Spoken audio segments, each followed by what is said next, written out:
আসসালামু আলাইকুম, কি খবর সবার? আজকে আমরা আইছি জাবালাল কারা। আর জাবালাল কারা মানে লাইলি মজনুর পাহাড়, ঠিক আছে? প্রেমের কাহিনীর পাহাড় এটা। আমার লগে থাকবা, তুমি একটু প্রেম কাহিনী দেখামো, প্রেম কাহিনী শোনামো, ঠিক আছে? ভাল লাগবো আশা করি। আর এটার ইতিহাসও একটু জানাবো তুমগো, যেটা তুমগো ভাই জানে, তোমরা জানো না। তো আমার লগে থাকবা ইনশাল্লাহ। চলো যাই ঘুরে দেখাই। লাইলি মজনুর পাহাড়টা সৌদি আরবের দাম্মামের আল হাসা শহরে অবস্থিত। এই পাহাড় জুড়ে লাইলি মজনুর কত স্মৃতি। তুমি বন্ধু বান্ধব আছে না লাইলি মজনুর মতো করে?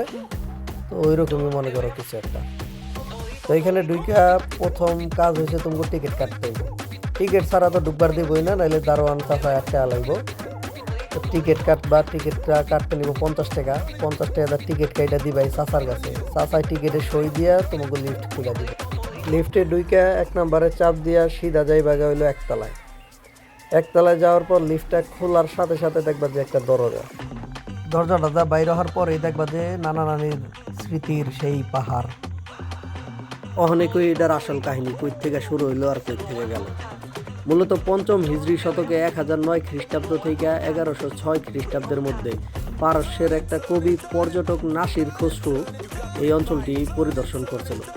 আর তার বর্ণনায় এই পাহাড় আর লাইলি শহরের কথা নির্ভুলভাবে উল্লেখ করা আছে, যেটা পরবর্তীতে পারস্যের আরেকটা কবি নিজামি গাঞ্জাবি 1188 খ্রিস্টাব্দে একটা মহাকাব্য রচনা করে। আর এই মহাকাব্যর মাধ্যমেই পুরো পৃথিবীতে এই পাহাড়টার পরিচিতি লাভ পায়।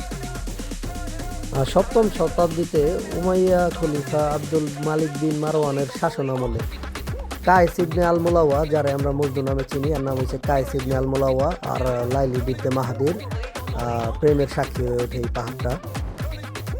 বর্তমানে এই জায়গাটার নাম দিচ্ছে ল্যান্ড অফ সিভিলাইজেশন। আল হাসা ওয়াসিসের এলাকার অংশ হিসেবে এই পাহাড়টি ইউনেস্কো ওয়ার্ল্ড হেরিটেজ সাইটের মর্যাদা পাইছে। এটি বিশ্বের অন্যতম বৃহত্তম মরুদ্যান এলাকা। এই পাহাড়টা মূলত চুনাপাথর আর বেলে পাথরের তৈরি। হাজার হাজার বছর ধরে বাতাস আর বৃষ্টির ক্ষয়কার্যের ফলে এখানে সব অদ্ভুত সব আকৃতির গুহা, সরু পথ, উঁচু স্তম্ভ তৈরি হয়েছে। এটারে এক বলা যাইতে পারে প্রাকৃতিক শীততাপ নিয়ন্ত্রিত, কারণ বাইরে প্রচণ্ড গরম থাকলেও গুহার ভিতরে সবসময় মনে করো যে শীতল, মন ঠান্ডা করার মতো শীতল হাওয়া থাকে। যদি গরমের দিনে বাইরের তাপমাত্রা যদি 50 ডিগ্রি হয়, এটার ভিতরে পাইবা 30। আর যে সুন্দর বাতাস, মনটা জুড়ায় যাব। ওখানে মনে করো যে অনেকে জিগায় যে লাইলি মজনুর প্রেমের লগে পাহাড়ের সম্পর্ক কি। মূলত লাইলি মজনুর যখন বিচ্ছেদ আর বিরহের সময় কাটে, তখন মনে করো যে ওরা এই গুহার ভিতরে আসছিল। মানে মনের যত দুঃখ আলাপ আছে, প্রেম প্রীতি সব এই গুহার ভিতরে করছে, যার লেগে মানুষের নাম দিছে এটা লাইলি মজনুর পাহাড়।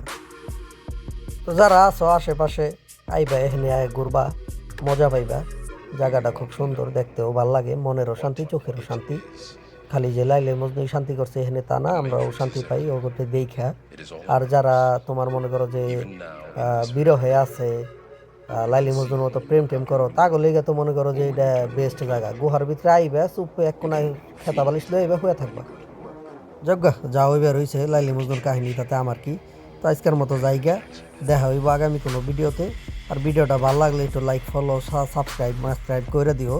মনে করো যে যদি ইউটিউব থেকে দেখে থাকো তাহলে সাবস্ক্রাইব ফেঁকে মারো, আর যদি ফেসবুক থেকে দেখে থাকো তাহলে দু একটা ফলো মলো যাইরা মেয়েরা দেখো, পকেটে বাইরে নি। আর যদি তোমার কোনো বন্ধু বান্ধব থাকে না এরকম সেঞ্চুরিতে, তাগুলোকে শেয়ার করে দাও আর কমেন্টে জানাও ভিডিওটা কেমন হয়েছে আর কি করলে একটু ভালো হইব। বাই, আল্লাহ হাফেজ।